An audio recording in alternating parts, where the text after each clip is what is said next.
بسم الله الرحمن الرحیم. تحولات خاورمیانه به نقطه حساسی رسیده است. بشار اسد منطقه را ترک کرد و اکنون بازیگران مختلفی در عرصه بین الملل دارند برنامه‌های خودشان را در سوریه پیاده می‌کنند.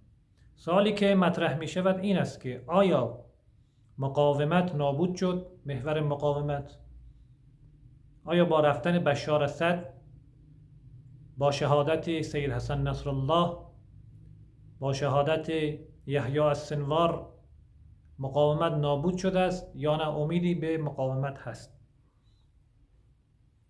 جواب این است که مقاومت نابود نشده است.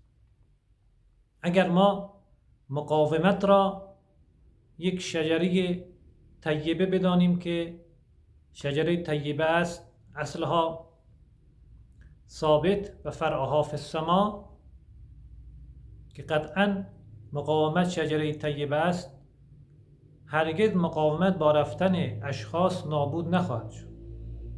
مقاومت در حقیقت یک نوع تفکر است، یک نوع اندیشه است که در خاورمیانه شکل گرفته و بدون زودی با دسیسه های غربی نابود نخواهد شد.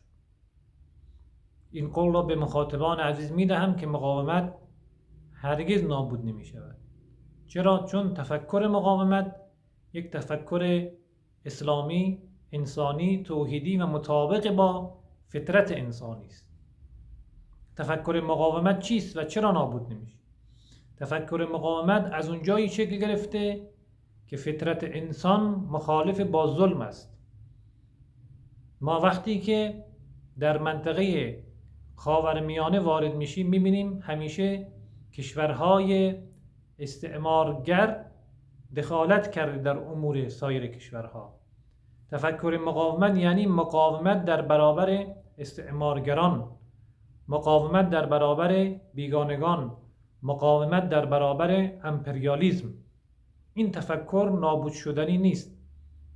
درست است که سید حسن نصرالله شهید شد، درست است که یحیی السنوار شهید شد، همه اینها کاملا در تاریخ معاصر ما رخ داده، اما مقاومت از بین نمیره.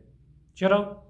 چون مقاومت یک تفکر است، مقاومت یک اندیشه است، مقاومت یک گفتمان است و این گفتمان متوقف بر اشخاص نیست، این گفتمان متوقف بر انسانها نیست، این گفتمان متوقف بر فطرت انسانی است. مادامی که فطرتهای انسانی بیدار باشه، حتی اگر در خاورمیانه مسیحی هم وجود داشته باشه، اون مسیحی هم باید تفکر مقاومت داشته باشه، چون کشورهای استعمارگر اونها اومدن که مال و اموال و منابع ملی کشورشون را استخراج کنن و برای منافع شخصی و حزبی خودشون در اختیار قرار بدن.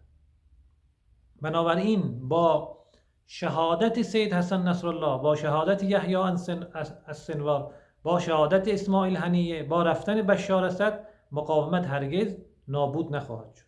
این گفتمان اولی است و گفتمان مهمی است که در خاورمیانه شکل گرفته و دومی نداره. گفتمان برتر خاورمیانه گفتمان مقاومت است. بله، گفتمان مقاومت همیشه در تفکرات مختلفی بوده، در هنجارهای مختلفی بوده.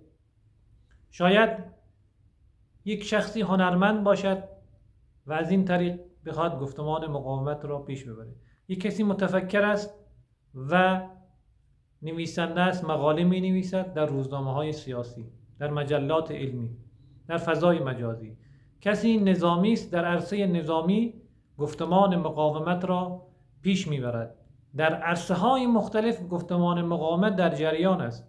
اگر در عرصه سیاسی کمی گفتمان مقاومت دچار مشکل شد، در عرصه هنری خودش رو نشان میده. اگر در عرصه هنری دچار مشکل شد، در عرصه نظامی، اگر در عرصه نظامی دچار مشکل شد، در عرصه فکری خودش را بازسازی و بازیابی میکنه. این گونه نیست که ما بگیم مقاومت متوقف بر بشار اسد باشه یا بر یک نقطه جغرافیایی خاص مقاومت متوقف باشه که با رفتن شخصی یا از دست دادن یک نقطه جغرافیایی خاص مقاومت از بین میره. نه، هرگز این گونه نیست و نخواهد بود. بنابراین مقاومت ادامه دارد، مقاومت در جریان است.